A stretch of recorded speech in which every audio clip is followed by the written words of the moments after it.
अस्सलाम वालेकुम जमात नेम। हम पढ़ रहे थे सबक तौबतुन नसूह। इसके सफ़ा नंबर 28 का जो पहला पैराग्राफ है उसमें आपने पढ़ा था कि नसूह जब अपने बेटे सलीम से पूछता है कि हज़रत बी ने तुमको क्या क्या बातें कहीं, मुझे सारी बातें सुनाओ। तो सलीम अब अपने बाप को बताता है, बेटा हर रोज़ आने जाने से मैं उन लोगों के साथ खूब बेतकल्लफ़ हो गया, मगर हज़रत बी ने बस पहले दिन सलाम ना करने पर टोका था, फिर कोई गिरफ्त नहीं की। यानी सलीम अपने बाप को बताता है कि सिर्फ पहले दिन ही मैं हज़रत बी ने मुझे सलाम करने पर टोका था, उसके बाद मेरे साथ कोई उन्होंने सख्ती नहीं की। गिरफ्त यानी सख्ती।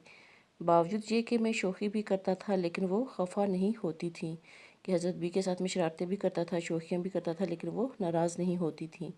एक दिन मुझसे एक हमसाए के लड़के से बाहर गली में खेलते खेलते एन उन्हीं के दरवाज़े पर लड़ाई हो पड़ी। यानी हज़रत बी के घर में उन्हीं के दरवाज़े पर वो एक गली के एक लड़के से उसकी लड़ाई हो गई। सख्त कलामी के बाद गाली गलोच तक नौबत पहुंची, फिर मार कुटाई होने लगी। लड़का मुझसे कमज़ोर था, ज़रा अड़ंगे पर चढ़ा, यानी वो बार बार मुझे झांसा देता था, बार बार लड़ने के लिए आ जाता था। जो एक पटखनी देता हूँ चारों शाने चित, यानी मैं उसको बार बार ज़मीन पर गिरा देता था। पटखनी देना यानी ज़मीन पर दे मारना, और चारों शाने चित यानी पुश्त के बल वो ज़मीन पर गिर जाता था।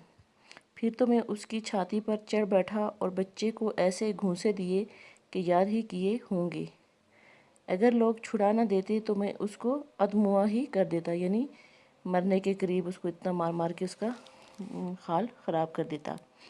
बारह दो चार आदमियों ने मुझको उस पर से उतारा और एक दो ने मेरी पीठ भी ठोंकी कि शाबाश पट्टे शाबाश। के वहाँ कुछ लोगों ने उसको छुड़ा लिया और एक दो ने मुझे आकर शाबाश दी कि शाबाश पट्टे मतलब जवान। लेकिन वो लड़का ऐसा चुनिंदरबाज था, यानी ढीठ शाह चालबाज कह सकते हैं, चुनिंदरबाज, कि फिर हम ठोंक कर सामने आ खड़ा हुआ, कि फिर से लड़ने के लिए तैयार होकर सामने आ जाता। मैं चाहता था कि फिर गुथ जाऊं, यानी उससे फिर लड़ूं। इतने में अंदर से उसी मेरे हम जमात ने आवाज़ दी और इधर लोगों ने कहा, मियाँ जाने दो, ये तुम्हारे जोड़ का नहीं, यानी तुम्हारी बराबरी का नहीं, से छोड़ दो।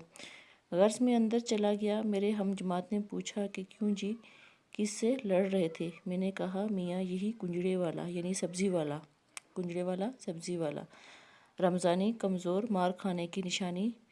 लेकिन खुदा की कसम मैंने भी आज उसको ऐसा रगड़ा है कि याद ही तो करेगा, कि यानी मैंने भी उसको आज इतना मारा है कि याद करेगा। उस वक्त तक गुस्सा और तैश तो फ़रो हुआ ही न था, यानी उस वक्त तक गुस्सा और जो था वो कम ना हुआ था। नहीं मालूम क्या क्या मैंने बका के सब घर वालों ने सुनकर आंखें नीची कर ली, यानी मैंने गुस्से में मालूम नहीं कि क्या क्या बोला कि सब घर वालों ने आंखें झुका ली थी और बड़ी देर तक सरनगू बैठे रहे, यानी सर झुकाए बैठे रहे। आखिर हज़रत बी बोली कि सलीम, बड़े अफसोस की बात है कि तू ऐसा प्यारा लड़का और गुण तेरे ऐसे ख़राब, यानी सलीम तुम इतने अच्छे और प्यारे लड़की हो, तुम्हारी खूबियाँ ऐसी ख़राब हैं, गुण खूबियाँ। इस मुँह से ऐसी बातें आज कई दिन से मैं तुमको समझाने वाली थी, मगर इस वक्त जो मैंने तेरी गुफ्तगू सुनी मुझको यकीन हो गया कि तुझको समझाना बेसूद है। यानी मैं काफ़ी दिनों से तुमको समझाना चाहती थी, लेकिन अभी तुम्हारी बातें सुनकर मुझे ये यकीन हो गया है कि तुम समझाना बेकार है, इसका कोई फ़ायदा नहीं। बड़ा रंज तो मुझको इस बात का है कि तू हाथ से गया गुज़रा हुआ। दूसरा खटका ये है कि तो मुझे दूसरा ये डर है कि तू मेरे लड़कों के पास आता जाता है।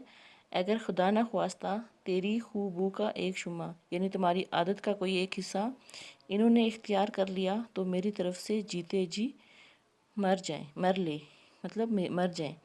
तो हज़रत भी उसको कहती हैं कि मुझे इस बात का डर है कि कहीं तुम मेरे लड़कों के पास आते जाते हो, तुम्हारे अंदर ये ख़राबियाँ हैं, तो ऐसा ना हो कि तुम्हारी आदत का कोई हिस्सा इनमें भी चला जाए। अगर ऐसा हुआ तो ये मेरी तरफ से जीते जी ही मर जाएं।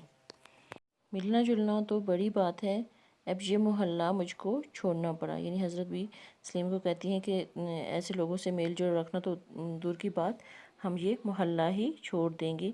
इतनी बेहयाई, ऐसी बदज़ुबानी اول تو لڑنا اور پھر گلی کوچے میں، اور اس پر ایسی موٹی موٹی گالیاں، یعنی اتنی بے حیائی اور بد زبانی یعنی بد کلامی، غلط الفاظ تم نے کہے ہیں، اور وہ بھی اپنے ہی گلی کوچے میں تم نے اتنی گالیاں دی ہیں۔